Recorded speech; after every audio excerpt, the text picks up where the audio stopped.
जो छात्र 2025 में बिहार बोर्ड से मैट्रिक और इंटर का एग्जाम देने जा रहे हैं उनके लिए 4 बहुत ही इंपॉर्टेंट अपडेट आए हैं बिहार स्कूल एग्जामिनेशन बोर्ड से, जो मैं आपको बारी बारी बताने वाला हूं इस वीडियो में। ये चारों अपडेट जो है ना, ये चारों न्यूज, चारों खबर आपके लिए बहुत महत्वपूर्ण है। नंबर 1 ये समझ लीजिए, इंटर और मैट्रिक की परीक्षा में एक बेंच पर 2 ही परीक्षार्थियों के बैठने की व्यवस्था करने की बात कही गई है। 1 फरवरी से इंटर का एग्जाम है, 17 फरवरी से मैट्रिक एग्जाम है, ये आप जानते हैं। यहां पर इस बात को पहले समझ लीजिए कि अगर किसी कमरे में अगर 25 स्टूडेंट हो या 25 से ज्यादा स्टूडेंट हो, 40 हो, 50 हो, कम से कम 25 परीक्षार्थियों पर एक वीक्षक होंगे, एक टीचर होंगे, और न्यूनतम कम से कम एक रूम के अंदर 2 वीक्षक का भी होना जरूरी है। तो कम से कम 2 तो रहेंगे ही रहेंगे। अब मान लेते हैं किसी रूम में अगर 51 छात्र हो जाएंगे, 51 या उससे ऊपर, तो वहां पर 3 जो टीचर हैं वो ड्यूटी में लगाए जाएंगे। यही नहीं, एक बेंच पर 2 ही बच्चे बैठेंगे। अब एक इस किनारे पर रहेगा बेंच के, तो एक बेंच के इस किनारे पर रहेगा, ये आप समझ लीजिए। और यही नहीं, एक स्कूल के सारे बच्चे एक दूसरे के पीछे बैठेंगे। एक स्कूल का रोल नंबर 1 आगे बैठेगा,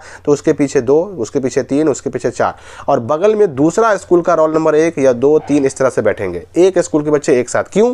ताकि ऐसे बच्चों को कॉपी बांटने में भी आसानी हो, कॉपी फिर वापस जमा लेने में भी आसानी हो, ओएमआर बांटने में भी आसानी हो, ओएमआर वापस जमा लेने में भी आसानी हो, ये बात रखी गई। दूसरा अपडेट जो समझिए कि ये जो बिहार स्कूल एग्जामिनेशन बोर्ड ने एक नोटिस निकाला। नोटिस क्या निकाला है कि परीक्षा केंद्र पर प्रवेश के समय जो है वो परीक्षा शुरू होने से 1 घंटा पूर्व निर्धारित करने और परीक्षा केंद्र का मुख्य द्वार, मेन गेट, परीक्षा स्टार्ट होने के आधा घंटा पहले बंद करने के संबंध में आवश्यक सूचना।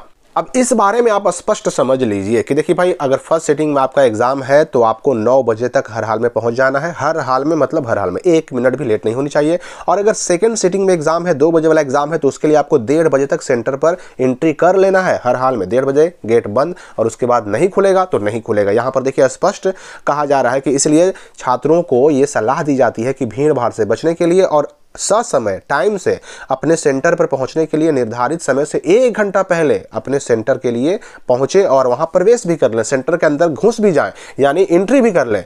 क्योंकि परीक्षा केंद्र यानी सेंटर का जो मेन गेट है ना, वो एग्जाम शुरू होने के आधा घंटा पहले बंद कर दिया जाएगा, और इसलिए आपकी परीक्षा ना छूटे इसका आपको ध्यान रखना है। और अगर इस कारण से आपकी परीक्षा छूट जाती है तो फिर इसके लिए जो है ना, आपको विलंब से पहुंचने की स्थिति में सेंटर पर अंदर जाने की अनुमति नहीं दी जाएगी। और इसके कारण अगर आपकी परीक्षा छूटती है तो इसकी संपूर्ण जवाबदेही आपकी अपनी होगी, यानी संबंधित परीक्षार्थी की होगी।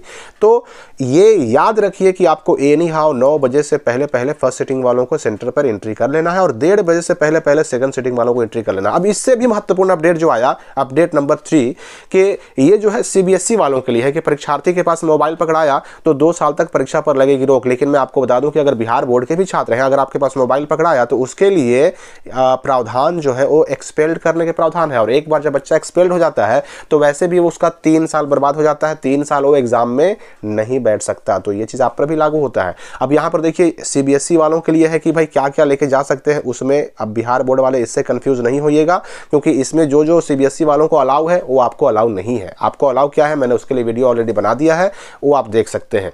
अच्छा, एक चौथा नंबर जो अपडेट है हमारा कि परीक्षा में 9 बजे तक ही प्रवेश, और इसमें जो एक लाइन जोड़ी जा रही है, जूता मोजा पर रोक। क्यों, मैं आपको बताता हूं। जूता मोजा पर रोक रखने की जो बात कही जा रही है वो क्यों कहा जा रहा है, इसके लिए मैं आपको स्पष्ट बताने वाला हूं पिछले साल का लेटर दिखा करके। ये लेटर आप देखिए, ये 2024 के मैट्रिक और इंटर एग्जाम से संबंधित है, विशेष करके इंटर परीक्षा 2024। इसमें परीक्षार्थियों को जूता मोजा पहनकर परीक्षा भवन में प्रवेश के संबंध में लेटर आया था, और ये दिया था बिहार स्कूल एग्जामिनेशन बोर्ड ने। पूरे बिहार के अंदर सभी जो है वो जिला शिक्षा प्राधिकारी के नाम से ये लेटर जारी हुआ था। इसमें क्या कहा गया था देखिएगा, और ये लेटर का डेट देख लीजिए, 30 जनवरी को ये लेटर जारी हुआ था 2024 में। इस लेटर में कहा जा रहा है कि उपर्युक्त विषय के संबंध में कहना है कि इंटर वार्षिक परीक्षा 2024 में सभी जिलों में 1 तारीख से 12 तारीख तक एग्जाम होना है। और यही नहीं, इसमें जो निर्देश दिए गए थे उसमें कहा गया था, कंडिका 12 में निर्देश दिया गया है कि परीक्षार्थियों को एग्जाम सेंटर पर जूता मोजा पहनकर आना सर्वथा वर्जित है, मना है।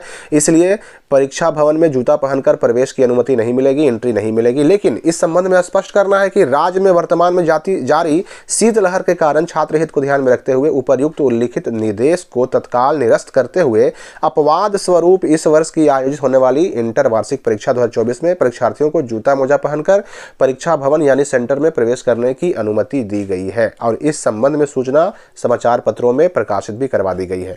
तो ये 30 तारीख के डेट में लेटर आया। अब आप आप याद रखिए कि 2025 में जो बच्चे इंटर का एग्जाम देने जा रहे हैं, ऐसे बच्चों के लिए भी 30 या 31 तारीख को अगर लेटर आ गया जूता मोजा अलाउ होने का, तब तो आप जूता पहन करके जा सकते हैं। और अगर लेटर नहीं आया तो फिर रोक तो भाई पहले से भी है, आपके एडमिट कार्ड पर तो पहले से भी लिखा गया है कि जूता मोजा पहन करके सेंटर पे नहीं आना है। तो ये असल में क्या होता है ना कि उस वक्त एग्जाम शुरू होने से जस्ट पहले ठंड की, शीतलहरी की क्या स्थिति है, ठंड कितना है, उसके हिसाब से फैसला लिया जाता है। तो 30 या 31 तारीख को ठंड की स्थिति जैसी रहेगी उसके हिसाब से फैसले लिए जाएंगे। अगर ठंड कम हो गया तो जूता मोजा पर रोक रहेगी, और ठंड अगर ज़्यादा रहेगा तो आपको जूता मोजा अलाउ किया जाएगा। तो इसके लिए इंतजार कीजिए, 1 फरवरी से पहले पहले लेटर इस साल भी आ जाएगा अगर ठंड ज़्यादा रही तो। और अगर लेटर नहीं आया तो फिर जूता मोजा बैन, तो बैन वो तो पहले से भी है। तो इस वीडियो के लिए फिलहाल इतना ही, और भी नए अपडेट्स के साथ मिलते रहेंगे अगली वीडियो में।